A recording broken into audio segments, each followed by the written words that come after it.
मुझे लगा था बीजिंग वाली ये बड़ी घराने की लड़की कोई गरीब स्टूडेंट है। 3 साल तक हर महीने 3,000 देकर मैंने उसे अपने पास रखा।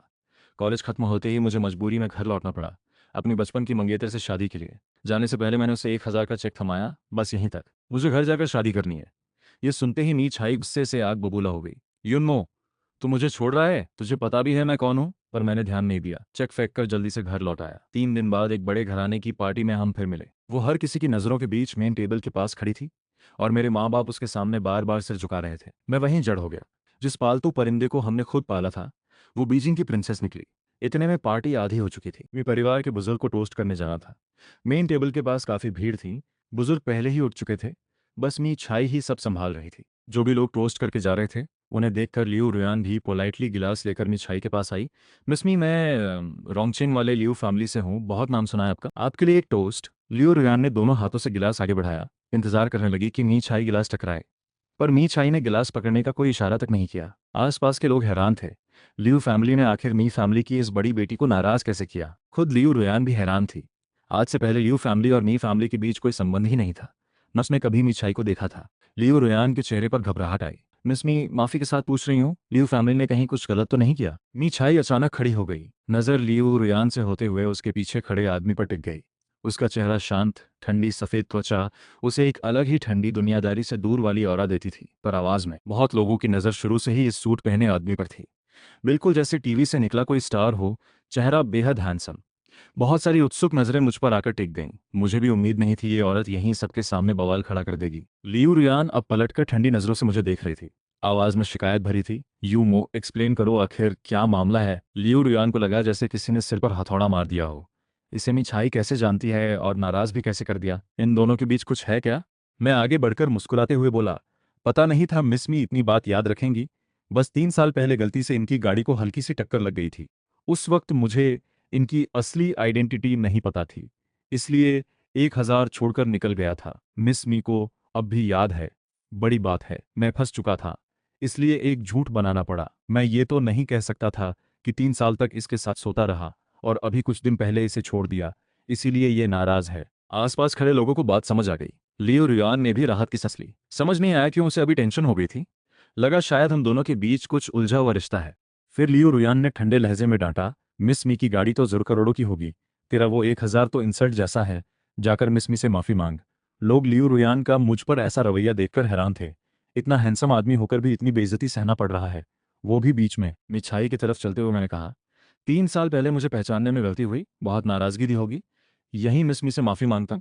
उम्मीद है मिस मी बड़ा दिल दिखाकर माफ कर देंगी। मिछाई ने बुरी नीयत से मुस्कुराते हुए कहा, मिस्टर युन, एक गिलास शराब से 3 साल की नाराजगी मिटाने वाले थे क्या? मैंने माफी वाले लहजे में कहा, तो मिस मी को कैसे राजी करूं? मिछाई ने मेज पर रखी बिना खुली शराब की बोतल उठाई। एक गिलास से काम नहीं चलेगा, एक पूरी बोतल पर सोच सकती हूँ। लोग मन ही मन सोचने लगे, ये बीजिंग वाली बड़ी बेटी सच में बहुत छोटी बात पर इतना दिल छोटा रखती है। सिर्फ गाड़ी को हल्की सी टक्कर लगी थी, इसे पूरे 3 साल याद रखा। सब मन ही मन सोच रहे थे आगे से इसे कभी नाराज ना किया जाए, और साथ ही मुझ पर सहानुभूति भरी नजरें भी डाल रहे थे। पर पास ही किसी ने शराब डालनी शुरू कर दी थी। एक बोतल से पूरे 10 गिलास भर दिए गए, करीने से मेज पर लगा दिए। मीछाई मुझ पर टकटकी लगाए देखते हुए बोली, मिस्टर योन शुरू कीजिए। मैं हंस दिया। सोचा एक बोतल से अगर 3 साल का ये उलझा हुआ रिश्ता खत्म हो सकता है तो सौदा बुरा नहीं। मैं कुछ कदम आगे बढ़कर एक गिलास उठाकर बोला, मिस मी, बात तय है, ये सारी शराब पीने के बाद हमारा हिसाब बराबर, और तुम भी लियो परिवार के प्रति ये पूर्वाग्रह छोड़ोगी। नी छाई ने मुस्कुराकर सिर हिलाया। आखिर में लियो रियान बोल पड़ी, ये मेरे पति हैं, मैं इनके साथ मिलकर पी सकती हूँ। मुझे लगा था नी छाई मना कर देगी, पर उसने हल्के से कहा, मिस लियो सच में एक अच्छी पत्नी है, पीजिए। लियो रियान के लिए मना करना मुश्किल हो गया। हिम्मत करके एक गिलास गटक गई। एक ही गिलास पीते ही लियो रियान का संतुलन बिगड़ने लगा जैसे अभी गिर जाएगी। मुझे अच्छे से पता था लियो रियान की पीने की क्षमता ज्यादा नहीं है। बाकी 8 गिलास में पीता हूँ, मैंने कहा। मैंने मेज पर रखे गिलास उठाकर एक के बाद एक पीना शुरू किया। कुछ ही देर में सिर्फ आखिरी गिलास बचा। लोग हैरान होकर देख रहे थे। शराब पीने वाले मर्द तो बहुत होते हैं, पर इतनी एलिगेंस से पीने वाला शायद ही कोई हो। पीते वक्त मेरी बॉडी लैंग्वेज एकदम रिलैक्स थी। एक अजीब सा नेचुरल आलस भरा आराम भी झलक रहा था। जब मैंने गिलास नीचे रखा तो आसपास के लोग बिना सोचे ताली बजाने लगे। मेरे चेहरे पर कोई खास बदलाव नहीं आया, बस गालों पर हल्की लाली आ गई, जिससे मैं और भी जीवन बिखरने लगा। शराब खत्म हो गई। मिस मी अब गुस्सा उतर गया होगा, मेरी बात में गहरा इशारा था। नी छाई का चेहरा पहले से भी ठंडा हो गया। हल्की सी शराब चढ़ी, फिर होठों पर मुस्कान लाकर बोली, मिस्टर यून और मिस लियो की लव स्टोरी सच में गहरी है। इतना कहकर मुड़कर बैठ गई जैसे उसका इंटरेस्ट ही खत्म हो गया हो। बाकी लोग भी जल्दी जल्दी टोस्ट करने आगे बढ़े। ये छोटा सा ड्रामा यहीं खत्म हुआ।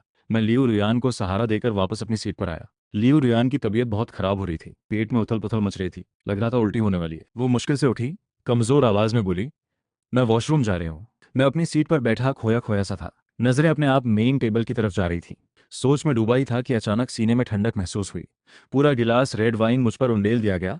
फिर यून हाओमिंग का दिखावटी माफीनामा, सॉरी सॉरी भाई मैं टोस्ट करने जा रहा था, तेरे पास से गुजरते वक्त कारपेट में पैर उलझ गया। मैंने सिर उठाया, आंखों में हल्का गुस्सा चमक उठा। यून हाओमिंग जरूर जानबूझकर कर रहा था, उसने देख लिया था।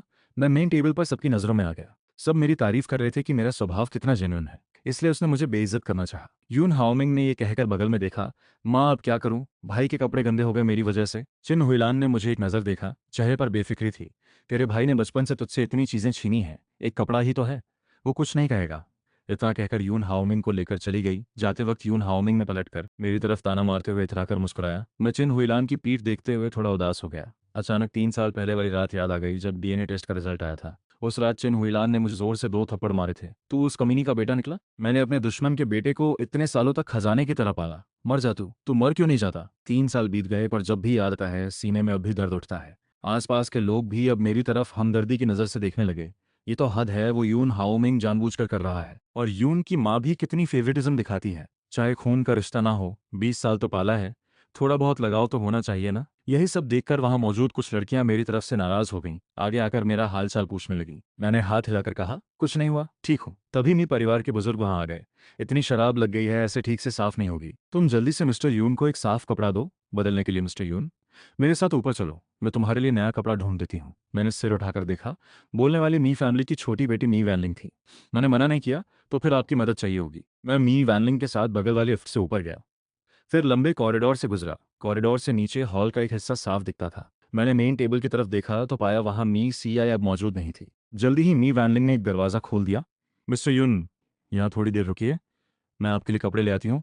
मैंने सिर हिलाया और अंदर चला गया। कुछ ही देर में मी वैनलिंग एक नई सफ़ेद शर्ट और पैंट्स लेकर आई। पता नहीं साइज़ ठीक बैठेगी या नहीं। शुक्रिया, मैंने कहा। वो हंसकर बोली, तो मैं बाहर जाती हूँ, कपड़े बदलकर नीचे आ जाना। इतना कहकर वो उछलती कूदती बाहर निकल गई, साथ ही दरवाज़ा भी बंद कर दिया। मैं सोफा की तरफ गया, कपड़े उतारने लगा। कपड़े आधे उतरे ही थे कि दरवाजे पर आवाज़ आई। कमरे का दरवाज़ा बिना किसी वार्निंग के खुल गया। मैं रिफ्लेक्स में मुड़ा। ठीक सामने वो ठंडी बर्फ जैसी खूबसूरत औरत खड़ी थी, मी की। मुझे कपड़े बदलते देखकर उसकी आंखों में भी हैरानी की चमक आई।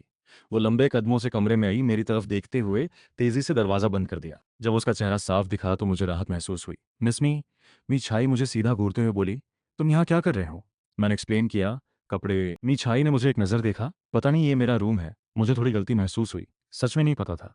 मिस वानलिंग ने बताया नहीं, बस कहा यह रूम लंबे समय से खाली रहा है। निछाई की भौहें हल्की सिकुड़ी। उसने गलत भी नहीं कहा। मैं 3 साल से जिंगे विला में रहती हूँ। जिंगे विला का नाम सुनते ही माहौल अजीब सा टेंस हो गया। मेरे दिमाग में अपने आप उन 2 सालों की एक एक बात याद आने लगी जो हमने विला में साथ बिताए थे। मिछाई ने मेरे गालों पर आई हल्की लाली देखी। उसका मूड अचानक बेहतर हो गया। पहले कपड़े बदल लो, फिर बात करते हैं। मुझे एहसास हुआ मैं अब भी कपड़े उतारने की हालत में हूँ। मिस मी को शायद पता होगा, मेहनत बर्बाद ना करो वाली बात। मिछाई चलकर मेरे कपड़े रखे सोफा पर आकर बैठ गई। मुझ पर उसकी नज़र और भी बेखौफ हो गई। सामने खड़ी यह बेशर्मी से घूरने वाली औरत ही असल में वही थी जिसे मैंने 3 साल तक अपने पास रखा था। हमें खुद नहीं पता कितनी बार साथ रहे थे। जो देखना था और जो नहीं देखना था, सब पहले ही कई बार देख चुके थे। मैंने बेफिक्री से हाथ में पकड़े कपड़े रखे, सोफा पर रखे नए कपड़े उठाने लगा। इस वक्त मेरी परफेक्ट 6 पैक बॉडी बिना किसी छुपाव के सीधे उसके सामने आ गई। मिछाई की आंखें अचानक फैल गईं। यादें उसके दिमाग में तेजी से उमड़ने लगी। आखिरकार उसने अपनी पतली बाहें फैलाकर मेरी कमर कसकर पकड़ ली, फिर गर्म और उग्र अंदाज में चूमने लगी। मैंने उस औरत के चूमने का विरोध नहीं किया। कितनी दीवाना बनाने वाला होता है ये मुझे पहले से पता था। जब मुफ्त में फिर से एंजॉय मिल रहा हो तो मना क्यों करूं। हम दोनों गहरे चुंबन में डूबे ही थे कि मेरा फोन अचानक बज उठा। मैंने ऊपर बैठी औरत को हटाने की कोशिश की। फोन आया है। मिछाई ने मेरा फोन गिराने की कोशिश की, इसे रहने दो। पहले से डूबी हुई औरत इतनी आसानी से मुझे छोड़ने वाली नहीं थी। जब वो अगला कदम बढ़ाने ही वाली थी, मैंने मुस्कुराते हुए कहा, मेरी पत्नी का फोन है, रिसीव करना पड़ेगा। इस एक बात ने मिछाई का सारा मूड उड़ा दिया। वो तुरंत मुझसे अलग हो गई। मैंने मौका पाते ही फोन उठाया। तुम कहाँ चले गए थे। लियो रियान की आवाज़ अब काफ़ी सामान्य हो चुकी थी। मैंने एक्सप्लेन किया, कपड़े पर वाइन गिर गई थी, बदल रहा हूँ, अभी आता हूँ। तुम्हें तो हमेशा कोई ना कोई काम रहता है, लियो रियान ने कहकर फ़ोन काट दिया। फ़ोन रखते ही मैं कपड़े पहनने लगा। बगल में खड़ी मी छाई ने कहा, युनमो, हमें बात करनी है। कपड़े पहनने के बाद मैंने मी छाई की तरफ देखा। किस बारे में। मी छाई गंभीरता से मुझे देखते हुए बोली, लियो रियान को छोड़कर मेरे पास आ जाओ। मैं आस पड़ा। मी छाई की भौहें सिकुड़ गईं। किस बात पर हंस रहे हो? मैंने उसे एक नज़र देखा। तुम मुझे लियू फैमिली का दामाद वाला स्टेटस छोड़कर तुम्हारा छुपा हुआ आशिक बनने को कह रही हो? मी छाई भौहें सिकोड़ते हुए मुझे देखने लगी। एक दामाद वाला स्टेटस इतना कीमती है तुम्हारे लिए? मैंने सिर हिलाया। बिल्कुल। लियू फैमिली भले मी फैमिली जितनी बड़ी ना हो, पर लियू फैमिली का दामाद बनना तुम्हारा छुपा हुआ आशिक बनने से कहीं ज्यादा शान वाली बात है। मैंने तुम्हें छुपा हुआ आशिक बनाने का सोचा ही नहीं था। मी छाई ने मुझे घूरते हुए कहा, क्या तुम मुझसे शादी करना चाहते हो? मैं चुप हो गया। मी छाई को कोई फर्क नहीं पड़ा। मुस्कुराकर बोली, मिस्टर यून, हम दोनों तो बस टाइम पास कर रहे थे। इसे सीरियस लेने की क्या जरूरत? इन 3 सालों में तुमने भी खूब एंजॉय किया, मैंने भी खूब एंजॉय किया। तुम मेरे साथ इन 3 सालों में की गई लापरवाही और बेइज्जती को भूल जाओ। मैं भी तुम्हारे धोखे और नाटक को भूल जाती हूँ। अच्छे से मिले, अच्छे से अलग हो जाते हैं। मुझे इस औरत की मानसिकता समझ नहीं आती थी। इतनी बड़ी घराने की बेटी होकर भी खुशी खुशी मेरी रखैल बनी रही। याद करता हूँ तो सच में मैंने उसके साथ बहुत लापरवाही बरती। कभी फ़ोन नहीं उठाया, कभी उसे धोखा देकर वेट करवाया, मूड खराब हो तो उस पर गुस्सा भी निकाला। मैं उसे बस एक पेट जैसा समझता था, जिसे जब चाहूँ बुलाऊं, जब चाहूँ भूल जाऊं, इमोशनल सपोर्ट के लिए इस्तेमाल करूं। अगर मुझे उसकी असली आइडेंटिटी पता होती तो मैं कभी हिम्मत न करता। फिर भी 3 साल तक उसने अपनी आइडेंटिटी रिवील नहीं की। क्या ये बीजिंग वाली बड़ी बेटी जन्म से ही ऐसी मैसोकिस्टिक टेंडेंसी रखती है? मिछाई की नज़र बेहद ठंडी थी। उसकी बर्फ जैसी सफ़ेद त्वचा उसे गुस्साए हुए वैम्पायर जैसा बना रही थी। लगता था कभी भी झपटकर मेरी नस काटकर खून चूस लेगी। यू नो, तुम अपनी पत्नी से प्यार करते हो? मैंने सिर हिलाया। बिल्कुल, वरना उसे शादी क्यों करता? निछाई ने मुझे घूरा। वो तुमसे प्यार करती ही नहीं, बाहर उसका कोई और है। मैंने उसे शांति से देखा, मुझे पता है। निछाई को अब और भी समझ नहीं आया। पता है तो फिर भी क्यों प्यार करते हो? मैंने एक्सप्लेन किया।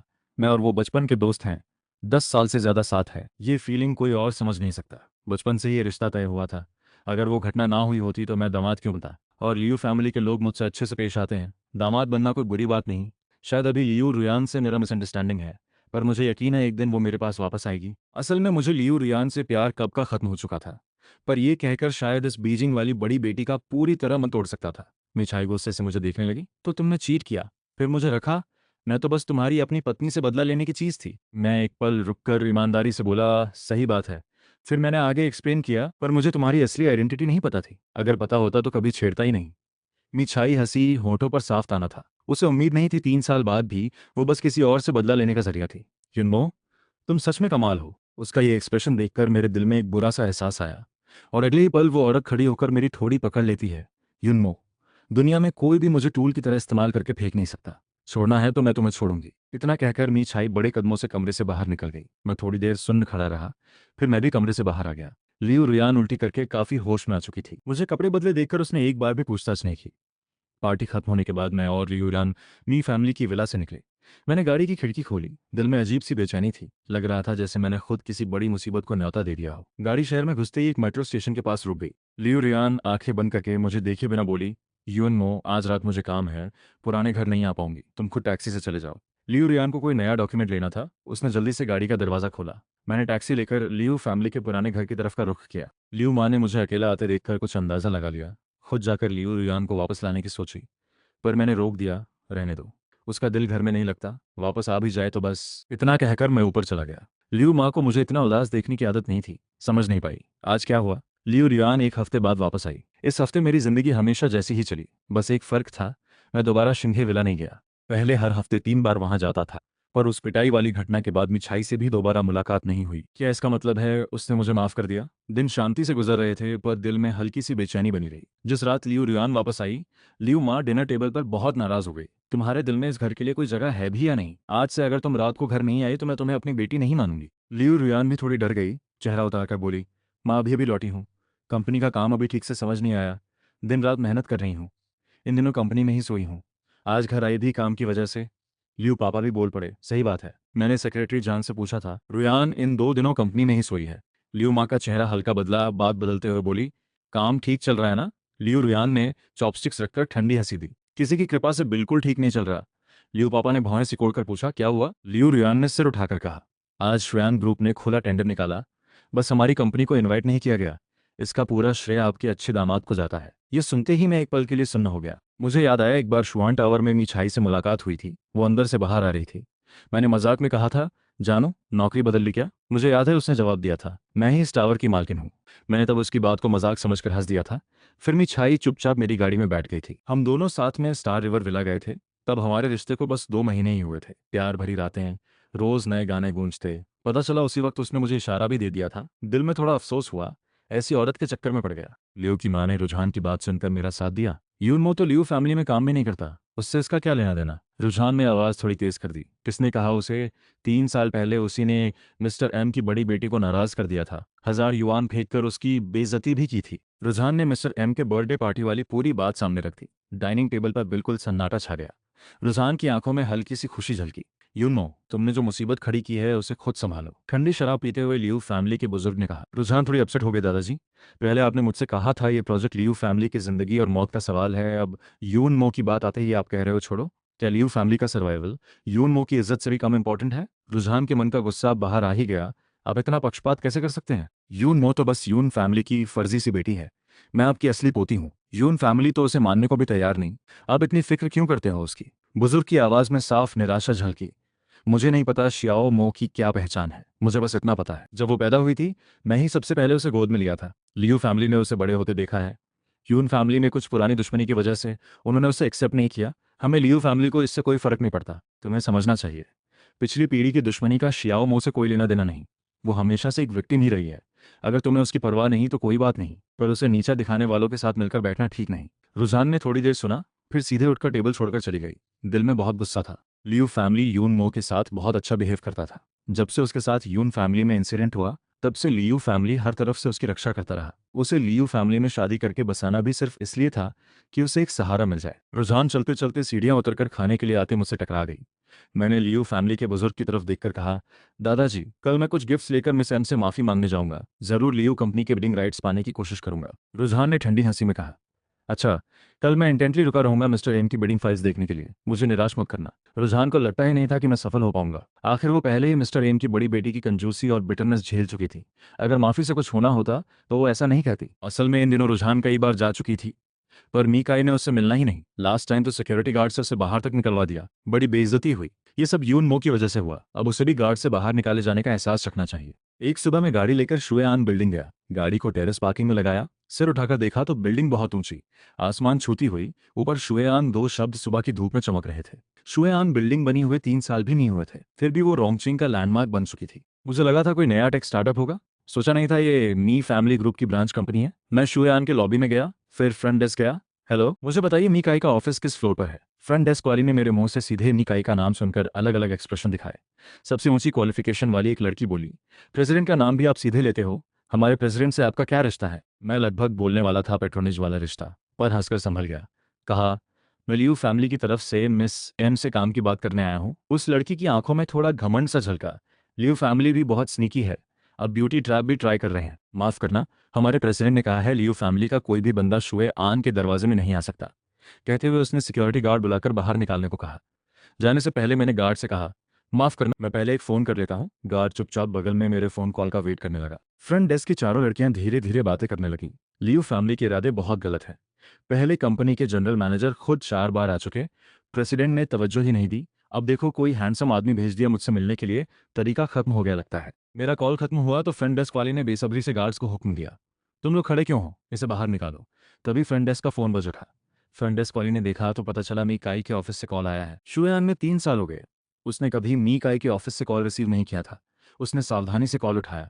अंदर से किसी औरत की मीठी आवाज आई, उसे ऊपर भेज दो। फ्रंट डेस्क वाले ने कॉल रखा, चेहरे पर कंफ्यूज एक्सप्रेशन, जैसे अभी तक समझ नहीं आया क्या हुआ। बगल वाले ने पूछा, किसका फोन था? मी प्रेसिडेंट का। मी काई असल में बहुत लो प्रोफाइल रहती, कभी बाहरी इंटरव्यू नहीं देती। बाहर वालों को उसके बारे में लगभग कुछ नहीं पता, पर सबसे फ्री और गॉसिप करने वाली फ्रंट डेस्क स्टाफ होने की वजह से उन्हें प्रेसिडेंट के बारे में पूरी जानकारी थी।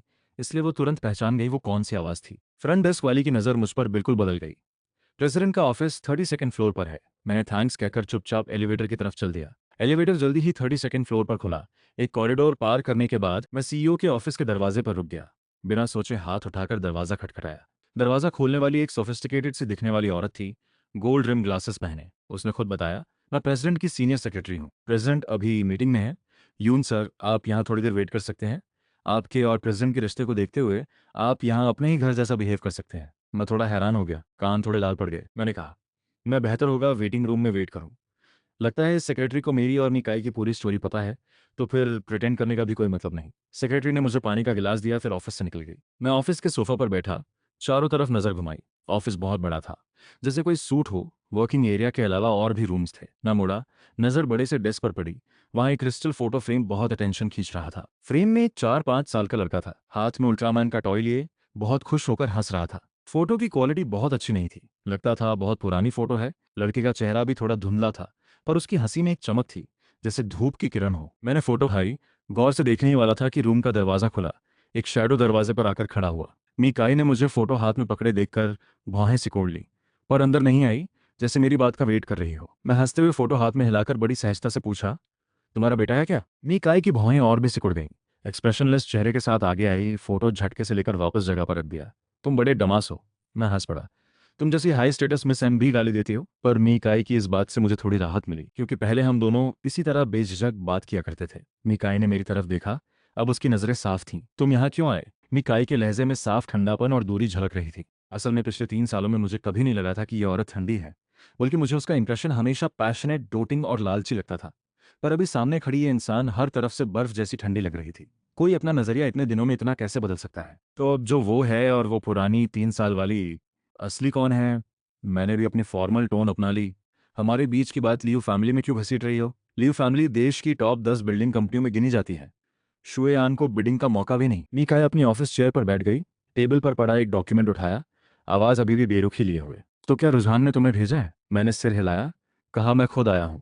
मुझे पता है मैंने तुम्हें नाराज किया है, पर मुझे यकीन है तुम काम और पर्सनल मैटर अलग करती हो। मिकाई के ठंडे चेहरे पर मुस्कान आई। यून सा, मुझे बड़ी बड़ी बातों से मत बहलाओ। मुझे सबसे अच्छा आता है पर्सनल रिवेंज को प्रोफेशनल तरीके से लेना। मेरी आंखों में हल्की सी लाचारी झलकी। क्या करूं तो तुम लियो फैमिली को एक मौका दोगी?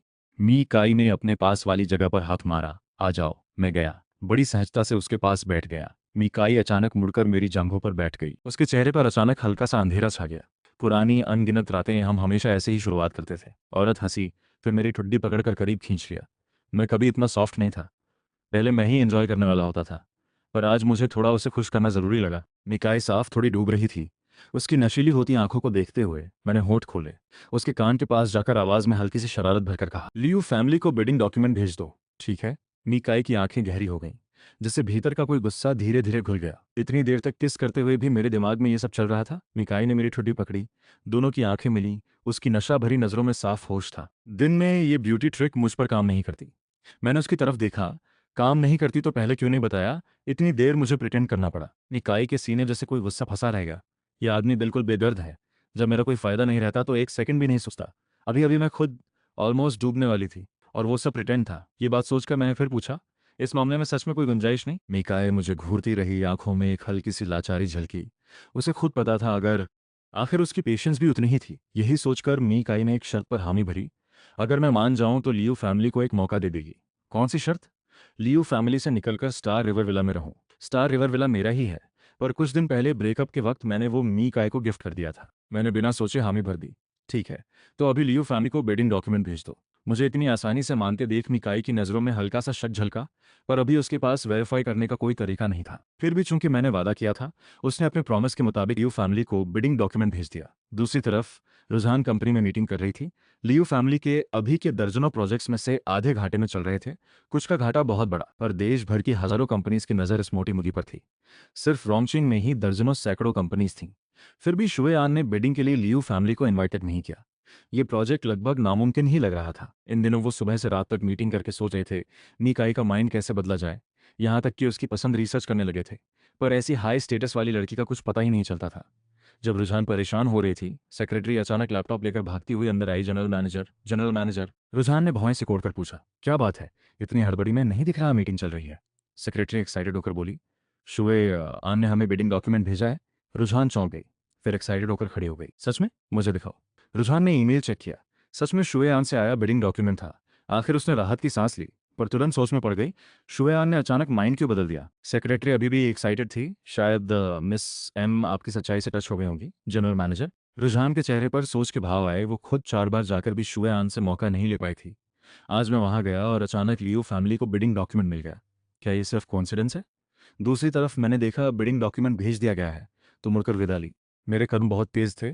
बाहर निकलते वक्त मीकाई के मन में एक अजीब सा एहसास मेरी पीठ की तरफ देखते हुए बोली, रात को मैं स्टार रिवर विला में तुम्हारा वेट करूंगी।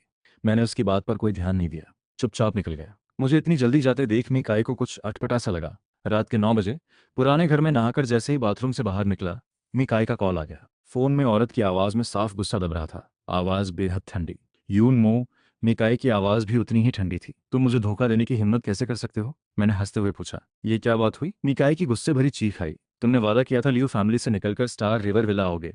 मेरी आवाज़ सुनकर, लेट बैक सी सुनकर, मिकाई मेरी मोबाइल पकड़े रिलैक्स्ड मुद्रा इमेजिन कर सकती थी। मैं लियो फैमिली से निकलकर स्टार रिवर विला आऊंगा? मैंने रिलैक्स्ड होकर कहा। पर मैंने ये तो नहीं कहा था कब आऊंगा? रुक कर पूछा। कब आओगे? मैंने हंसते हुए कहा। मैं 5 साल बाद आने का सोच रहा हूँ। 5 साल बाद तक रिसोर्ट प्रोजेक्ट भी पूरा बन चुका होगा, तब तक मिकाई रोंगचेंग में होगी भी नहीं। दूसरी तरफ की औरत गुस्से से हंस पड़ी। 5 साल? मिकाई गुस्से से हंस पड़ी। 50 साल क्यों नहीं कहते? मैं फिर भी वैसे ही हंसता रहा। कोई और काम है प्रेसिडेंट? मैंने हंसते हुए पूछा। कुछ नहीं, मैं कॉल रखती हूँ, मैंने कहा। गुड नाइट, फिर सीधे कॉल काट दी। स्टार रिवर विला में मिकाई तीसरी फ्लोर की बालकनी पर खड़ी थी। गुस्से में सीधे अपना फोन नीचे फेंक दिया। यूनमो, मिकाई दांत पिसते हुए बोली। वाकई बहुत खूब। मिकाई गुस्से से बोली। पहले पता नहीं चला ये इतना ढीठ भी हो सकता है। मैं आराम से बिस्तर पर लेटकर गुनगुना रहा था। आखिर मेरा काम तो हो चुका था। रिसोर्ट प्रोजेक्ट देश की खास स्वीकृति वाला प्रोजेक्ट था, इसलिए बिडिंग खुली रखनी जरूरी थी। बस यू फैमिली को बिडिंग डॉक्यूमेंट मिल गया तो सब कुछ ऑफिशियल प्रोसेस में चला जाएगा। पूरी प्रोसेस में ऑफिशियल सुपरविजन रहेगी। शुएआन कोई छोटी चाल चलकर लियो फैमिली को बाहर नहीं निकाल सकता। अगर लियो फैमिली बिडिंग न जीत पाए तो वो भी डेस्टिनी होगी। इससे मेरा कोई, मैं वुजियान न्यूज़ का एंकर तो था ही, पर हमारा चैनल रिपोर्ट और एडिटिंग दोनों करता है। मैं सिर्फ एंकर नहीं, एक रिपोर्टर भी हूँ। बहुत सारी न्यूज़ मटेरियल खुद जाकर कलेक्ट करनी होती है। कंपनी पहुंचते ही कॉलीग्स गॉसिप कर रहे थे। सुना है नया आया इंसान? एक कॉलीग ने कहा फॉरेन रॉयल आर्ट एकेडमी से ग्रेजुएट है। दूसरे ने कहा एनबीसी में इंटर्नशिप भी की है। तीसरे कॉलीग ने कहा इतनी रेज्यूमे तो कैपिटल टीवी ने एंकर बनने के लिए भी काफ़ी है। पहले कॉलीग ने पूछा फिर हमारे रोंगचिंग टीवी में क्यों आया? ये सब सुनकर मुझे लगा मेरी गोल्डन बॉय एंकर वाली पोजीशन खतरे में है। कॉलीग्स फिर गॉसिप करने लगे। इस क्रिटिकल टाइम पर स्टेशन हेड ने इतना काबिल बंदा हायर किया है, जरूर कोई अलग मकसद होगा। कॉलीग तिरछे मुंह से बोली। यही तो अच्छा है। कॉलीग एफ ने आगे कहा। यून मुंह में है क्या खास? कॉलीग एफ ने हिकारत से कहा। बस एक हैंडसम चेहरा ही तो है। कॉलीग ने जोड़ा। इसी वजह से बहुत सारे एडवर्टाइजर्स पढ़ा लेता है। कॉलीग एच ने कहा। बस उसके पास सबसे ज्यादा एड्स आती हैं। कॉलीग ने ताना मारा। आया तो चैनल में बस 1 ही साल हुआ है। कॉलीग ने आगे कहा। प्रोफेशनली देखें तो यहाँ कौन उससे कमजोर है? मैं ये सब सुनते हुए अपनी सीट पर आ गया। गॉसिप करने वाले कुछ लोग अचानक मुझे देखकर चौंक गए। यून मो, तुम कब आए? कॉलीग हैरान होकर बोली। मैं हल्के से मुस्कुराया। जब तुम लोग मेरी तारीफ हैंडसम कहकर कर रहे थे। कुछ लोग ऊपर से हंसते रहे पर अंदर से चिढ़कर रोने जैसा हाल था। ये हमेशा इतना जनरस और परफेक्ट दिखता है, बाकी सबको मस्खरा बना देता है। तभी टीवी स्टेशन की न्यूज़ हेड तांग लिंग जल्दी से अंदर आई। आवाज़ लगाई, सुबह सुबह सब बहुत खाली हो, है ना? तांग लिंग ने कहा। आज हमारे स्टेशन में एक नया कॉलीग आया है। तांग लिंग मुस्कुराते हुए बगल वाले लड़के की तरफ देखा। शियाओ फैंग तुम? तांग लिंग मुस्कुराते हुए बोली। मैं इंट्रोड्यूस कर देती हूँ सबको। हेलो। फांग युआन ने खुद इंट्रोड्यूस किया। मेरा नाम फांग युआन है। वहाँ मौजूद सबकी नज़रें उस बोलने वाले आदमी पर टिक गईं। बिल्कुल टिपिकल ऑफिस लुक, चेहरा उतना एक्स्ट्रॉर्डनरी नहीं, पर सब मिलाकर देखने में सॉफ्ट फीचर लग रहा था। चेहरे पर हल्की सी मुस्कान, कोई अटैक जैसा भाव नहीं। मेरी नज़र भी फांग युआन पर पड़ी। आंखों में ठंडक भर गई। मैं यहाँ नया हूँ, फांग युआन ने नरमी से कहा। अभी अभी आया हूँ, फांग युआन ने आगे कहा। आगे से सब सीनियर लोगों की मदद चाहिए। कहते हुए फांग युआन झुककर सबको बो किया। बैकग्राउंड सच में इंप्रेसिव थी, फिर भी एटीट्यूड इतना नम्र रखा हुआ था। वहां मौजूद कई लोग फांग युआन से मिलने लगे। फांग युआन ने बारी बारी सबसे हेलो किया। आखिर में मेरे सामने आकर रुका। यून मो, फांग युआन मेरे पास आकर बोला। आगे से हम कॉलीग्स हैं, फांग युआन ने आगे कहा। मैं अभी नया आया हूँ, बहुत कुछ नहीं आता, फांग युआन ने ईमानदारी से कहा। तुम मेरा ख्याल रखना। सबकी नज़रों में हल्की सी हैरानी झलकी। तभी न्यूज़ प्रेजेंटर ली वेई ने पूछा। तुम दोनों एक दूसरे को जानते हो? ली वेई ने पूछा। फांग युआन ने मुस्कुराते हुए सबकी तरफ से हिलाया। मैं और यून मो हाई स्कूल में साथ पढ़े हैं। फांग युआन ने मुस्कुराते हुए कहा। कभी सबसे अच्छे दोस्त भी थे। मैं भी हंसा। हाँ, हाई स्कूल क्लासमेट्स तो हैं। मैंने हंसते हुए कहा, पर बेस्ट फ्रेंड कहलाने लायक मैं नहीं। फांग युआन का चेहरा थोड़ा शर्मिंदा होकर झुक गया। फांग युआन शर्मिंदा होकर बोला। मैं तुम्हारी दोस्ती के लायक नहीं। फांग युआन की आवाज़ धीमी पड़ गई। मैं मामूली परिवार से हूँ, फांग युआन ने आगे कहा। ये तो बस मेरी एक तरफा सोच थी। माहौल तुरंत शांत हो गया। फांग युआन का इतना विनम्र होना, कोई अनजान बंदा भी देखता तो हमदर्दी हो जाती। जैसा सोचा था वैसा ही हुआ। ली वेई फांग युआन के पास जाकर। यून मो, ली वेई मेरे पास आकर बोली। तुम आखिर इतना घमंडी क्यों बनते हो? ली वेई ने सवाल किया। फांग युआन तो foreign return top quality graduate है, ली वेई ने आगे कहा। तुम्हें उसका दोस्त कहना उसे बड़ा दर्जा देने जैसा है। ली वेई ने कहा। तुम्हें अच्छे बुरे की पहचान ही नहीं? कहते हुए ली वेई ने फांग युआन का हाथ पकड़ लिया। इसे नजरअंदाज करो, ली वेई ने फांग युआन से कहा। यह तो यहाँ का मशहूर सबसे उदासीन इंसान है, ली वेई ने आगे कहा। आगे से हम सब तुम्हारे दोस्त हैं। तांग लिंग का चेहरा भी थोड़ा असहज हो गया। फांग युआन, पहले ली वेई के साथ थोड़ा फेमिलियर हो जाओ, तांग लिंग ने असहजता से कहा। हाँ, तांगलिंग ने आगे कहा। 9 बजे वाली न्यूज़ भी शुरू होने वाली है। तांगलिंग ने घड़ी देखकर कहा। मैं देखता रहा फांग युआन को कैसे भीड़ उसे लेकर चली गई। मेरे दिल में पल भर के लिए हलचल हुई, पर जल्दी सामान्य हो गई। फांग युआन बहुत माहिर है डिस्गाइज में, वरना हाई स्कूल के 3 साल में उससे धोखा न खाता। न्यूज़ एंकर बनना पूरी तरह मेरा बचपन का सपना था। ये जगह छोड़ने पर भी मेरे पास सर्वाइव करने की कोई कमी नहीं। मेरे इंटरेस्ट बहुत ब्रॉड हैं, बहुत सारी स्किल्स हैं, हर एक अकेली ही मेरी आधी ज़िंदगी सपोर्ट कर सकती है। मुझे नहीं पता फांग युआन यहाँ किस मकसद से आया, पर मैं उससे उलझने से बहुत थक चुका हूँ। शायद ये जगह छोड़ना ही ठीक रहे। 9 बजे सब मीटिंग रूम में गए। मैं सिर्फ एंकर नहीं, रिपोर्टर भी हूँ, तांगलिंग ने कहा। फैन भाई 1 हफ्ते बाद हैंडओवर करके टीवी स्टेशन छोड़ देंगे, तांगलिंग ने आगे कहा। तो 1 हफ्ते में हमें, तांगलिंग ने कहा, प्राइम टाइम एंकर की जगह की करनी होगी। इसी वक्त ली वेई बोली। डायरेक्टर ली वेई ने कहा, मुझे लगता है फांग युआन बहुत सूटेबल है। ली वेई ने आगे कहा, मैंने अभी अभी उसका बीएनसी वाला फुटेज देखा। ली वेई ने कहा, चीनी अंग्रेजी स्मूथ स्विच करती है। ली वेई ने जोड़ा, एंकरिंग भी बहुत प्रोफेशनल है। तांग लिंग मुस्कुराई। शियाओ फांग सच में बहुत काबिल है, तांग लिंग मुस्कुराते हुए बोली। पर यह पोजीशन पहले यून मो के लिए ही थी, तांग लिंग ने आगे कहा। आखिर उसके पास सबसे ज्यादा एड कॉन्ट्रैक्ट्स हैं। ली वेई ने मुझे तिरछी नजर से देखा। हमारा न्यूज़ डिपार्टमेंट कोई एड्स डिपार्टमेंट नहीं है। ली वेई ने तिरछी नजर से देखा। यहाँ देखा जाता है असली प्रोफेशनल एबिलिटी, ली वेई ने आगे कहा। अगर बस देखना है किसके पास सबसे ज्यादा एड्स हैं, ली वेई ने कहा, तो आगे सबका ध्यान न्यूज़ बनाने से हटकर, ली वेई ने जोर देकर कहा, स्पॉन्सर्स ढूंढने पर चला जाएगा। स्पॉन्सर्स ढूंढने वाले शब्दों पर ली वेई ने खास जोर दिया। ये किसे ताना था? साफ पता चल रहा था। परसों त्यानहेंग ग्रुप की बिजनेस पार्टी में गया था, मैंने कैजुअली कहा। वहाँ उनकी कंपनी के एम्प्लॉयज़ की बातें सुनी। मैंने आगे कहा कि हमारे टीवी स्टेशन में एक सिंगल आइलेड वाली लड़की है। मैंने आगे कहा, रोज ली सर के पास जाती है। मैं रुका। ली सर की वाइफ ने उस लड़की को देखा। मैंने आगे कहा, ली सर की गोद में बैठकर पापा बुलाते हुए। मैंने आगे कहा, तो उसने सीधे एक थप्पड़ मार दिया। मैंने ली वेई की तरफ देखा। मुझे क्यूरियस है, हमारे स्टेशन में सच में ऐसा कोई है क्या? ली वेई तुरंत गुस्से में खड़ी हो गई। यून मो, ली वेई गुस्से में खड़ी होकर बोली, बेबुनियाद इल्जाम मत लगाओ। मैं हंसा। मैंने तो तुम्हारा नाम नहीं लिया। मैं हंसते हुए बोला, स्टेशन इतना बड़ा है। मैंने आगे कहा, सिंगल आइलेड वाली लड़कियां भी, बस तुम एक नहीं। मैंने आगे कहा, मुझे तो लगता है तुम सही कह रही हो। मैंने सिर हिलाकर कहा, ध्यान न्यूज़ बनाने में लगाना चाहिए। मैंने सीरियसली कहा, स्पॉन्सर्स ढूंढने जैसे काम में जल्दी फ्लॉप होने का खतरा रहता है। मैंने बात बदली। संयोग से पिछली बार बिजनेस डिनर में मैंने ली सर की वाइफ को वी चैट पर ऐड किया था। मैंने आगे कहा, कल भी वो सिंगल आईलिड वाली लड़की के बारे में पूछ रही थी मुझसे। ली वेई का एक्सप्रेशन धीरे धीरे गुस्से से डर में बदल गया। तुमने उसे क्या बताया? एक ही बात से ली वेई की चालाकी उजागर हो गई। सबकी अलग अलग नजरें उठी, पर अभी ली वेई को इससे फर्क नहीं पड़ रहा था। ली सर की वाइफ के तरीके उसे पता थे। अच्छा हुआ पिछली बार वो मुंह ढककर जल्दी भाग गई। मैं मुस्कुराते हुए ली वेई को देख रहा था। ठीक जब ली वेई डर से पूरी तरह घिरने वाली थी, मैंने धीरे से कहा, यह हमारे टीवी स्टेशन की इमेज से जुड़ी बात है। मैंने धीरे से कहा, अभी तक क्लियर नहीं हुई। मैंने रिप्लाई नहीं किया। मैंने आगे कहा, वैसे तो मैं भूल ही चुका था ये बात। मैंने आगे कहा, बस अभी तुम्हारी बात से याद आ गई। ली वेई ने राहत की सांस ली। अभी उसकी नज़रों में मेरे लिए डर और सावधानी दोनों झलक रहे थे। बेमन से अपनी सीट पर बैठ गई। दोबारा कुछ बोलने की हिम्मत नहीं हुई। फांग युआन हल्के से मुस्कुराया। हमारे न्यूज़ डिपार्टमेंट में सब टॉप स्कूल से आए हैं। फांग युआन हल्के से मुस्कुराया। मुझे यकीन है इसमें ज़रूर कोई मिसअंडरस्टैंडिंग है। फांग युआन ने आगे कहा, प्राइम टाइम एंकर की जगह की बात। फांग युआन ने मेरी तरफ देखा। मैं यून मो से नहीं छीनूंगा। फांग युआन ने नरमी से कहा, यह जगह उसे ही दे दो। फांग युआन की आवाज़ नरम। 2-4 बातों में ही टॉपिक बदल दिया। ली वेई ने कृतज्ञता से फांग युआन की तरफ देखा। मैं हंस पड़ा। ऐसे कह रहे हो जैसे ये एंकर वाली जगह। मैं हंसते हुए बोला, पहले से तुम्हारी जेब में थी। मैंने आगे कहा, अब तुम मुझे दे रहे हो ट्राई करने को? यून मो, तुम मिसअंडरस्टैंड कर रहे हो। फांग युआन ने जल्दी से एक्सप्लेन किया, मेरा वो मतलब बिल्कुल नहीं था। मैंने ठंडी हंसी दी। तो फिर क्या मतलब था? तांग लिंग को आखिर सिर दर्द होकर बीच में बोलना पड़ा। ठीक है, तांग लिंग ने सिर दर्द से बीच में कहा, सब लड़ना बंद करो। तांग लिंग ने आगे कहा, प्राइम टाइम एंकर की जगह के बारे में। तांग लिंग ने सोचकर कहा, ऐसा करते हैं। तांग लिंग ने कहा, हमारा स्टेशन एक बहुत इंपॉर्टेंट इंसान का इंटरव्यू लेने वाला है, जो पहले उस इंसान का पहला इंटरव्यू ला पाएगा। तांग लिंग ने मेरी और फॉन्ग युआन की तरफ देखते हुए कहा, वही प्राइम टाइम एंकर बनेगा। तांग लिंग ने जोड़ा, जाहिर है ये इंटरव्यू 1 हफ्ते के अंदर पूरा होना जरूरी है। किसी ने क्यूरियस होकर पूछा, डायरेक्टर, आप जिस इंपॉर्टेंट पर्सन की बात कर रहे हैं वो कौन है? मी फैमिली की बड़ी बेटी मी काई। सबके चेहरे पर हैरानी। बड़ी बेटी तो कैपिटल में नहीं होनी चाहिए। एक कलीग हैरान होकर बोली, वैसे भी कैपिटल टीवी ने भी कभी इस बड़ी बेटी का इंटरव्यू नहीं लिया। दूसरे कॉलीग ने आगे कहा, हमारे छोटे शहर की रिक्वेस्ट कैसे मानेगी? फोटोग्राफी डिपार्टमेंट के झाओ युआन ने कहा, तुम लोग रिपोर्टर्स होकर भी इतना नहीं जानते? मिस एम रोंगचेंग ने 3 साल से छुपकर रह रही है।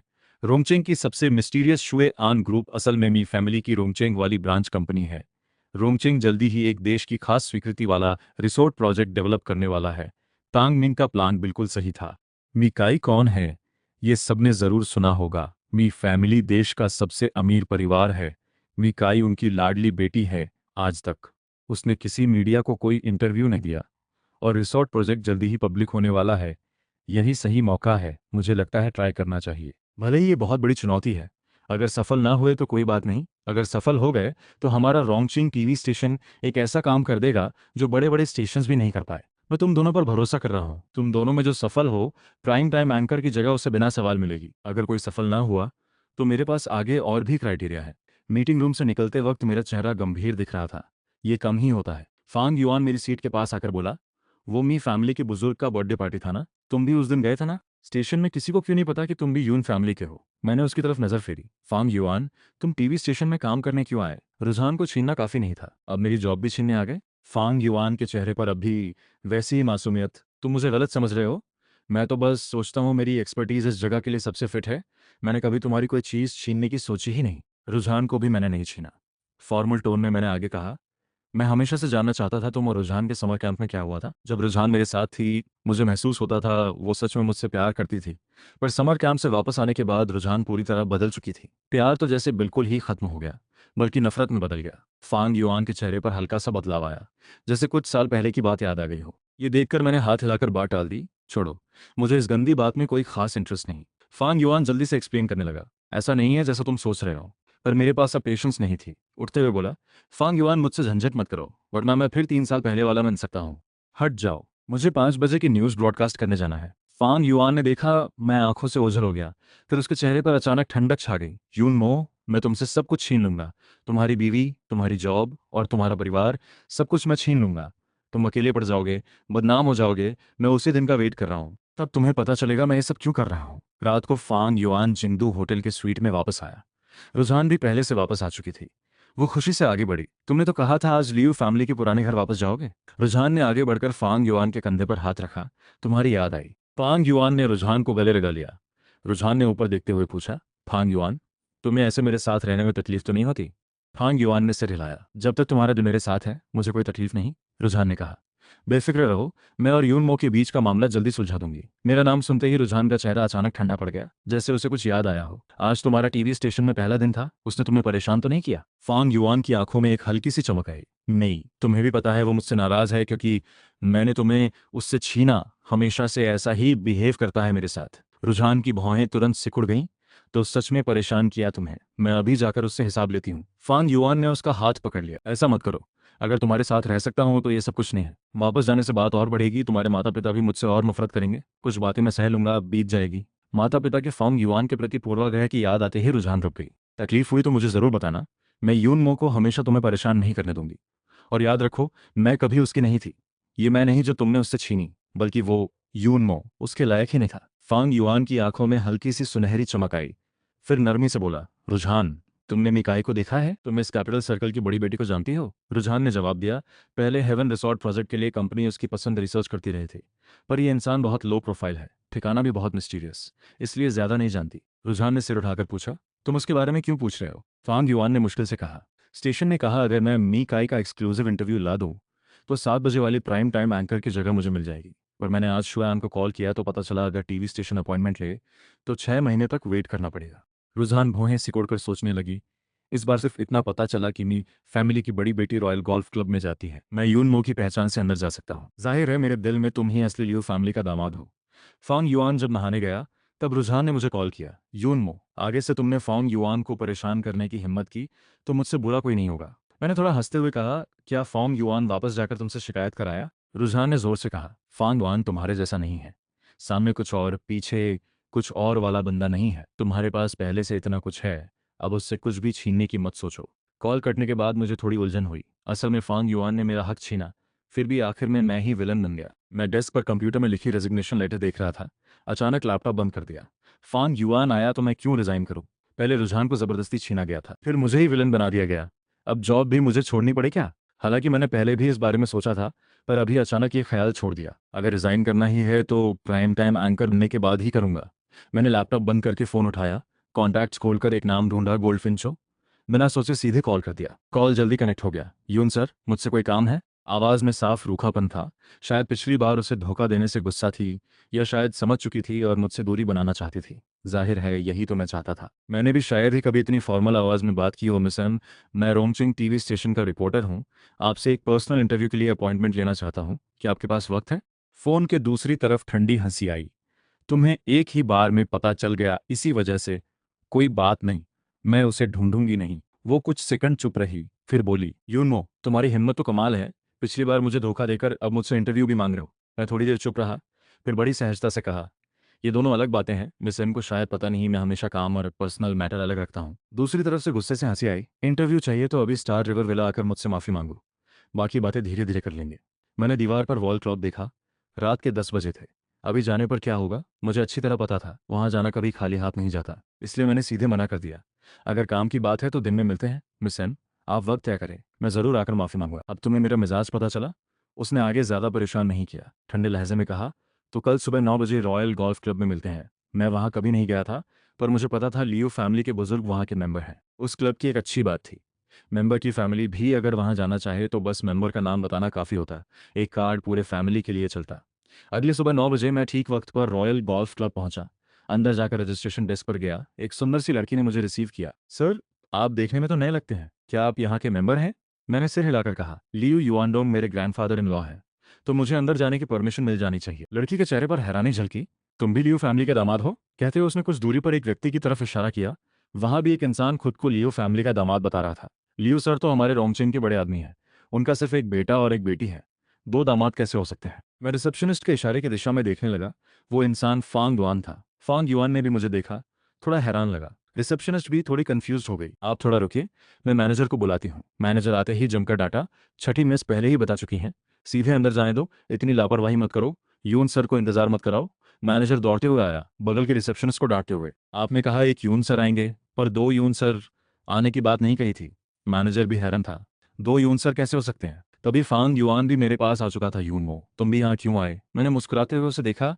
अगर मैं ना आता तो कैसे पता चलता कोई मेरी पहचान लेकर बाहर घूम रहा है। तभी मैनेजर भी वहां पहुंच गया। उसने मुझे देखा, फिर फांग युआन को देखा। आप दोनों में असली यून सर कौन है? आज गोल्फ खेलने बहुत लोग आए थे, ये एलिट फैमिलीज के लड़के लड़कियां वैसे भी गॉसिप के शौकीन होते हैं। कोई नई बात दिखते ही सब जमा हो गए। सुबह सुबह क्या नाटक चल रहा है? किसी ने आगे कहा। असली नकली यून सर। मिकाई भी लोगों के ग्रुप के साथ इस तरफ आ रही थी। उसकी त्वचा दूसरों से काफी गोरी थी, इसलिए उसमें हमेशा एक रॉयल, कीमती सा भाव झलकता। मैंने भी उसे देखा। सच कहूं तो 3 सालों में मैंने उसे कम ही ड्रेस्ड अप देखा था, इसलिए उस दिन यून फैमिली की बड़ी मदर की पार्टी में उसे देखकर मुझे इतना झटका लगा था। उसकी हाई स्टेटस की वजह से नहीं, बल्कि उसकी पूरी पर्सनालिटी ही बदल चुकी थी। मुझे बिल्कुल आदत नहीं थी। मीकाई के पास एक रिच गर्ल मु रोंगशुए ने कहा, रोंगचिंग सच में एक फॉर्चुनेट जगह है। कोई अचरज नहीं, हमारी मी बड़ी बेटी 3 साल पहले यहीं इतनी दिल लगा बैठी कि कैपिटल वापस नहीं गई। बाकी लोग भी गपशप करने लगे। तांग मैनेजर सिर दर्द से परेशान सामने खड़े चुप, दोनों लोगों को देखते हुए। फांग युआन जल्दी सोचकर बोला, इतने सारे लोग, मुझे ऐसा दाग नहीं आना चाहिए। और उसे मेरा स्वभाव पता था। स्कूल के दिनों में मैं कभी उससे लड़ता नहीं था, हमेशा उसे झुककर रास्ता दे देता था। इस बार भी फांग युआन को उम्मीद थी मैं खुद पीछे हट जाऊंगा, पर हकीकत उसकी सोच जैसी नहीं निकली। मैं हल्की सी मुस्कान के साथ फांग युआन को देखते हुए चुप रहा, न कुछ कहा न पीछे हटा। इस टेंशन के बीच मी काई के पास खड़ा कोई अचानक बोल पड़ा, बड़ी बेटी, मुझे याद है बुजुर्ग की बर्थडे पार्टी में लियो मिस और यून सर साथ आए थे ना? आपको जरूर पता होगा असली यून सर कौन है। पल भर में सबकी नजरें मिकाई की तरफ मुड़ गई, मेरी और फांग युआन की भी। फांग युआन का दिल धड़क उठा। अरे ये सामने खड़ी इंसान ही तो कैपिटल सर्कल की बड़ी बेटी मिकाई है। यही तो पर्सन है जिसका इंटरव्यू पाने के लिए वो ट्राई कर रहा था। उसके दिल में उथल पुथल मच गई। मैंने भी मिकाई की तरफ देखा। हम दोनों 3 साल साथ सोए हैं, इतनी सी मदद मांगना बड़ी बात नहीं होनी चाहिए। तब तक मैनेजर मिकाई के पास पहुंच चुका था। जाहिर है वो उसका जवाब सुनने का वेट कर रहा था। मिकाई ने मुझ पर एक नज़र डाली, हल्के से बोली, मुझे कोई लियो मिस नहीं पता। यून सर, अगर तुम्हें जानना है असली यून सर कौन है, तो लियो मिस से वीडियो कॉल करके पूछ लो। वो खुद अपना पति नहीं पहचानेगी क्या? सही बात है, सही बात है। मैं तो भूल ही गया। अच्छा हुआ मी साहिबा ने सुझाया। मेरे दिल में थोड़ी घबराहट हुई। मिकाई की भौहें भी थोड़ी सिकुड़ी दिखीं। ये उसने जानबूझकर किया था। जल्दी ही वीडियो कॉल कनेक्ट हो गया। फोन से रुझान की आवाज़ आई, जाओ मैनेजर, क्या बात है? माफ करना लियो मिस, आपने कहा था आज यून सर आएंगे, पर यहाँ दो यून सर आए हैं। बताइए किसकी बात है? आपका असली पति कौन है? कहते हुए जाओ मैनेजर ने कैमरा मुझ पर और फांग युआन पर घुमाया। रुझान ने भौएं सिकोड़ी।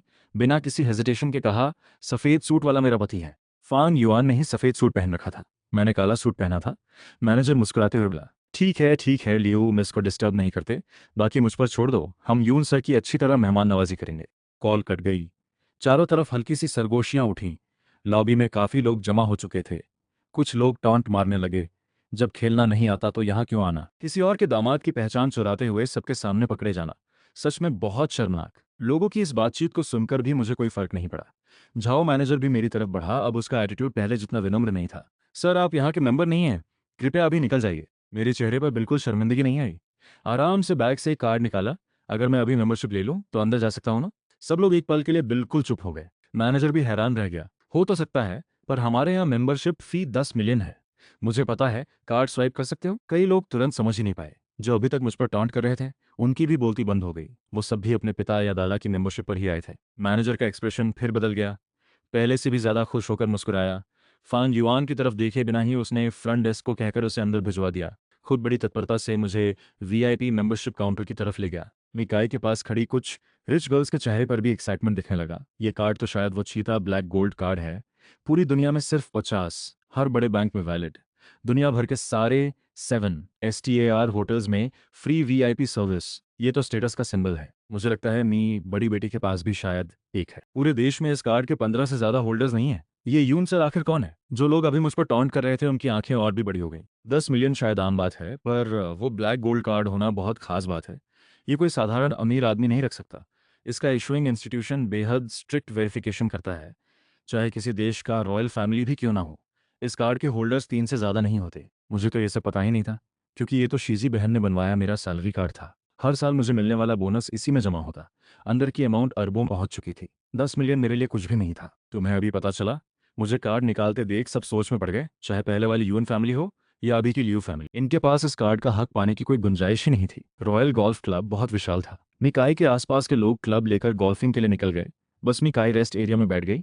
वेटर उसके लिए सैंडविच और सजावटी स्वीट्स लाया। यहाँ ब्रेकफास्ट की आदत होने की वजह से उसका खाने का स्टाइल भी एलिगेंट और साथ ही थोड़ा प्राउड दिखता। मुझसे मिलती जुलती पर्सनालिटी थी उसकी, वही जन्मजात प्रिविलेज्ड लोगों वाला कैजुअल कॉन्फिडेंस। फांग युआन उसके पास गया। मीकाई ने सिर उठाकर हल्की आवाज में कहा, यह पब्लिक रेस्ट एरिया है, फांग सर को कोई रोक नहीं है। उसकी आवाज़ बहुत पोलाइट थी, पर उसमें ठंडापन और दूरी साफ झलक रही थी। फांग युआन उसके साथ बैठ गया। मिस एम, असल में आज खास तौर पर आपसे मिलने आया हूँ। मिकाई अभी भी उदासीन थी। फांग सर, मुझसे क्या काम है? मिस एम, मुझे खुद को इंट्रोड्यूस करने दें। मैं रोंगचिंग टीवी स्टेशन का रिपोर्टर हूँ, फॉन्ग युआन। हेवन रिसोर्ट प्रोजेक्ट को लेकर हमारा स्टेशन आपसे एक इंटरव्यू लेना चाहता है। मिकाई ने पलकें तक नहीं उठाई। मुझे कोई इंटरेस्ट नहीं। Miss M, Heaven resort project जल्द ही शुरू होने वाला है। आपको भी इन्वेस्टमेंट अट्रैक्ट करने के लिए पॉपुलैरिटी चाहिए। इस वक्त आपको सबसे ज्यादा जरूरत है चेयरमैन के सामने खुद को प्रूव करने के मौके की। इसलिए आपने हेवन रिसोर्ट प्रोजेक्ट चुना। इसके लिए आप यहाँ 3 साल तक भी रुकी रहीं। साफ पता चलता है ये प्रोजेक्ट आपके लिए कितना इंपॉर्टेंट है। वो सिर घुमाकर ठंडी नजर से फांग युआन को देखने लगी। तुम्हें तो हमारी फैमिली की बातें अच्छी तरह पता चलती हैं। इस नज़र से फांग युआन के दिल में थोड़ा डर सा उठा। इस औरत की ऑरा वाकई बहुत स्ट्रांग थी। फिर भी हिम्मत जुटाकर वो आगे बोला, सब बात मान लूंगा, ये पूरी तरह विन विन डील है। मीकाई चुप रही, जैसे कुछ सोच रही हो। तभी सामने अचानक शोर मचा। कोई गोल्फ खेल रहा था। फांग युआन ने भी उस दिशा में देखा। वहां मुझे देखा। कई रिच गर्ल्स के घेरे में मैं स्विंग कर रहा था। मेरा पर्सनालिटी टॉल था, स्विंग बिल्कुल स्टैंडर्ड और ग्रेसफुल लग रहा था। आसपास की महिलाओं की नजरें मुझ पर टिकी थीं। फांग युआन की आंखों में हल्की सी चिढ़ चमकी, पर जल्दी संभल कर फिर मीकाई से बात करने वाला ही था कि मीकाई खुद उठ खड़ी हुई। लंबे कदमों से मेरी तरफ आने लगी। पास पहुंचते ही सुनाई दिया, हैंडसम यून सर, क्या तुम प्रोफेशनल प्लेयर हो? क्यों ना मैं तुम्हें अपना टीचर मान लूं। महंसा बहुत तारीफ कर दी। बस एमेच्योर शौक है। मुझे बां के पास खड़ी मोरोंगशुए को देखकर मीकाई ने बीच में टोका, तुम लोग क्या कर रहे हो? मोरोंगशुए क्लब पर टेक कर हंसते हुए बोली, मीकाई, आज हमें एक कॉम्पिटिटर मिल गया है। इनकी गोल्फ स्किल के आगे हम सब एम्बेरस्ड हैं।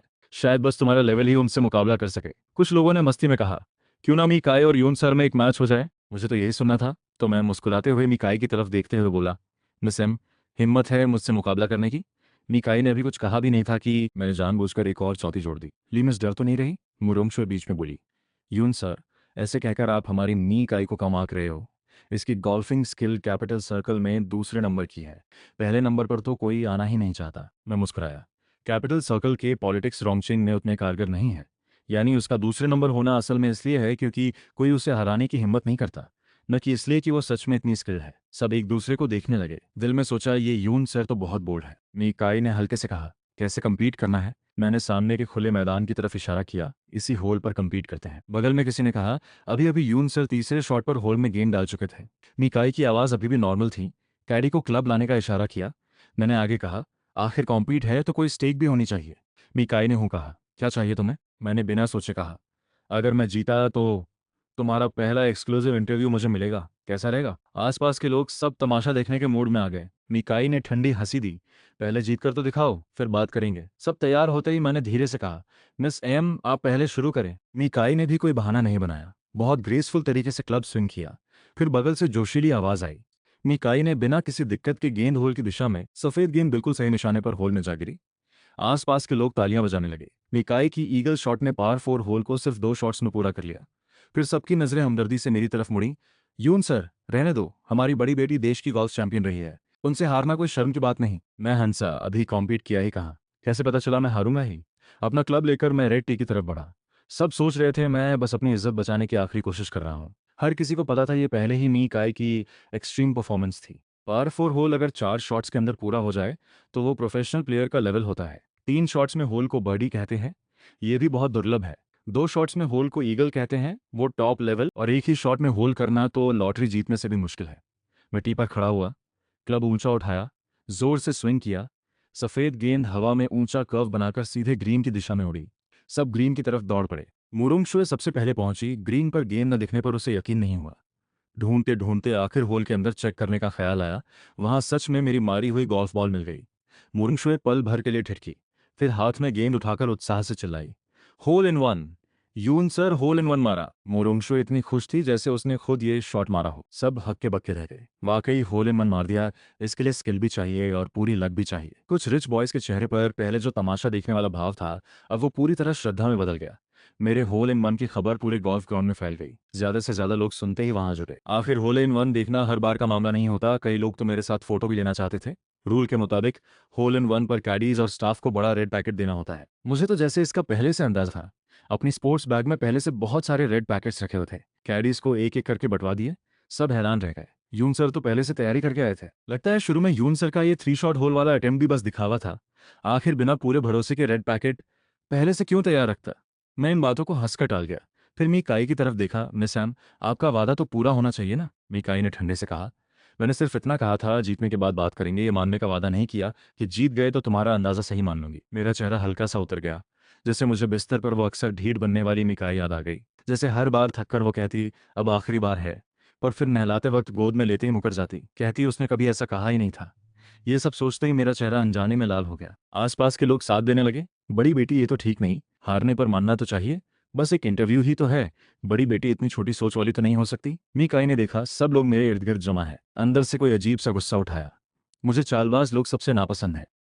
उसने वार्निंग भरी नजरों से अपने आसपास खड़े दोस्तों को देखा। तुम में से कोई भी इससे बात करता दिखा तो फिर दोस्ती खत्म समझना। सब लोग हैरानी और डर से मीकाई को देखने लगे। मीकाई भले कैपिटल सर्कल की बड़ी बेटी हो, पर अपने दोस्तों के साथ हमेशा से मीठा व्यवहार करती थी, वरना इतना बड़ा प्रोजेक्ट इकट्ठा नहीं कर पाती। असल में वो सबको साथ फायदा दिलाना चाहती थी, पर सिर्फ एक इंसान की वजह से उसने ऐसी बात कह दी। सबको साफ समझ आ गया मी बड़ी बेटी सच में गुस्से में है। मेरे पास खड़ी कुछ महिलाएं धीरे धीरे मुझसे दूर हट गईं। फांग युआन ने यह देखा तो होंठों पर हल्की सी मुस्कान आई। मैं और फांग युआन आगे पीछे वापस टीवी स्टेशन लौटे। गोल्फ क्लब की बात हम दोनों में से किसी ने नहीं छेड़ी। दोपहर डिपार्टमेंट मीटिंग में तांग डायरेक्टर बहुत एक्साइटेड थी। आखिर हमारे नंबर की बारी आई। शियाओ फोंग, यून मो, तुम दोनों में किसने मी बड़ी बेटी का इंटरव्यू हासिल किया? मैं और फांग युआन दोनों थोड़ा कंफ्यूज हो गए। ग्रुप के बाकी लोग भी बहुत हैरान थे। डायरेक्टर आगे एक्साइटेड होकर बोली, मी बड़ी बेटी ने हमारे इंटरव्यू के लिए हामी भर दी है। अभी अभी शुयान की तरफ से कॉल आया था। कल अपॉइंटमेंट फिक्स हुई है। हमारे यहाँ से किसी को कल 9 बजे भेजना है। तो इंटरव्यू के लिए कैसे भेजें? डायरेक्टर ने पूछा। उन्होंने ये नहीं कहा, बस इतना कहा 9 बजे किसी को भेज दें। मेरी बड़ी बेटी ने हमारे स्टेशन के लिए 2 घंटे फ्री कर रखे हैं। डायरेक्टर थोड़ी परेशान भी थी। शियाओ फोंग, शियाओ मो, तुम दोनों वापस आकर कुछ बताते ही नहीं। आखिर इंटरव्यू किसने अरेंज की? मैंने भौहें हल्की सी सिकोड़ी। सुबह मीकाई का एटीट्यूड साफ न मानने वाला था। अचानक माइंड क्यों बदल गया? मैं अभी चुप ही था कि फांग युआन शांत लहजे में बोला, डायरेक्टर, मैंने अरेंज की है। डायरेक्टर का चेहरा खिल उठा। अच्छा अच्छा शियाओ फांग, मुझे पता था तुम काबिल हो। तो तैयारी कर लो, कल सुबह 9 बजे में बड़ी बेटी का इंटरव्यू लेना है।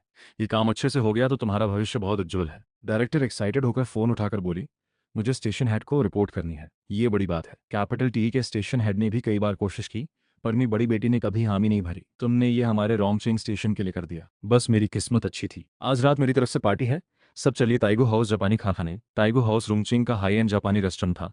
वो सब टीवी स्टेशन में काम करते थे, पर सैलरी इतनी ज़्यादा नहीं होती, इसलिए किसी ने वहां जाने का सोचा भी नहीं था। सब खुशी से चिल्लाने लगे, फांग युआन की जनरॉसिटी तारीफ करने लगे। फांग युआन उठकर चुप बैठे मेरे पास आया। यून मो, आज रात साथ जापानी खाना खाने चले? मैंने अपने डॉक्यूमेंट समेटते हुए मुस्कुराते हुए कहा, ठीक है, कोई ट्रीट दे रहा है तो मैं जरूर आऊंगा। रात को सब लोग ताइगो हाउस पहुंचे। फॉन्ग युआन ने पहले से एक प्राइवेट रूम बुक कर रखा था। 10-12 लोग वहां की लग्जूरियस सजावट देखकर फॉन्ग युआन की फिर से तारीफ करने लगे। फॉन्ग युआन, तुम अक्सर यहाँ खाने आते हो? फॉन्ग युआन ने विनम्रता से कहा, नहीं, बस कभी कभी इस तरह की जगह पर आम आदमी नहीं आ सकता। फॉन्ग युआन, तुम हमसे झूठ बोल रहे हो। तुम्हारी फैमिली इतनी अच्छी है कि तुम विदेश पढ़ने गए, तुम्हारी हालत इतनी कमजोर कैसे हो सकती है? फांग युआन, सच बताओ, आखिर किस फैमिली के बड़े बेटे हो? फांग युआन ने कहा, मैंने झूठ नहीं बोला। मेरी फैमिली की हालत वाकई अच्छी नहीं है। मैं विदेश पढ़ने सिर्फ इसलिए जा पाया क्योंकि मेरी गर्लफ्रेंड ने साथ दिया। कहते हुए उसने सामने बैठे मुझे एक नज़र देखा। मेरी गर्लफ्रेंड की फैमिली कंडीशन अच्छी है और वो मुझे बहुत प्यार करती है। मैं उसके साथ ही विदेश गया था। सब लोग रश्क में आ भरने लगे। खाना अभी शुरू भी नहीं हुआ, पहले ही इतना रोमन सुन लिया। ली वेई ने आगे कहा, कभी अपनी गर्लफ्रेंड को लाकर दिखाओ ना। फान युआन शर्माते हुए मुस्कुराया, ठीक है। कभी मौका मिला तो फान युआन बाकी लोगों को जवाब दे रहा था, पर उसकी नज़र लगातार मेरे चेहरे पर ही टिकी थी। बस मुझे इससे कोई फर्क नहीं पड़ रहा था। फान युआन की आंखों में हल्की सी निराशा झलकी। तभी वेटर मेन्यू टैबलेट लेकर आया। फान युआन ने सीधे वो टैबलेट मुझे थमा दिया। यून मो, जो पसंद हो ऑर्डर कर लो, संकोच मत करना। मैंने भी बेझिझक टैबलेट लिया, ऑर्डर करने लगा। बहुत जल्दी ऑर्डर कर लिया। कुछ ही मिनटों में टैबलेट वापस फांग युआन को दे दिया। एक बार चेक कर लोगे? फांग युआन ने सीधे टैबलेट वेटर को दे दिया। तुम्हारी पसंद गलत हो ही नहीं सकती। जल्दी ही डिशेज आने लगी। शुरुआत में सब ठीक था, सब खुशी से खा रहे थे, पर जल्दी ही फांग युआन को कुछ गड़बड़ महसूस हुई। 2 घंटे हो चुके थे और डिशेज लगातार टेबल पर आती जा रही थीं, साथ ही तरह तरह के ड्रिंक्स भी। पर सब लोग खाने पीने में इतना मगन थे, फांग युआन की जनरॉसिटी की तारीफ करते रहे। फांग युआन कुछ नहीं बोला, आखिर तक वेट करता रहा। जब वेटर बिल लेकर आया, फांग युआन बिल देखते ही सन्न रह गया। 9,80,000। फांग युआन यकीन न करते हुए वेटर को देखते हुए बोला, इतना महंगा कैसे हो गया? वेटर ने धैर्य से समझाया, क्योंकि आपने हमारे यहाँ के सारे डिशेस एक एक करके ऑर्डर कर दिए। कुछ बहुत खास हिडन डिशेस भी शामिल थे। डिशेस का खर्च 1,80,000 था। इसके अलावा आपने 4 बॉटल्स 2 लाख वाली रेड वाइन भी ऑर्डर की, और हमें 5% सर्विस चार्ज भी लगता है। फांग युआन लगभग बेहोश होने वाला था। उसके पास इतने पैसे बिल्कुल नहीं थे। जब मैं ऑर्डर कर रहा था उसे लगा था चाहे मैं कितना भी ऑर्डर करूं, 10,000 से ज़्यादा नहीं होगा। इतना ज़्यादा कैसे हो गया? बाकी लोग भी हैरान रह गए। सबने मुझ पर उंगली उठानी शुरू कर दी। मैंने सामने वालों की तरफ देखा। खाते वक्त उन लोग एक शब्द भी नहीं बोले।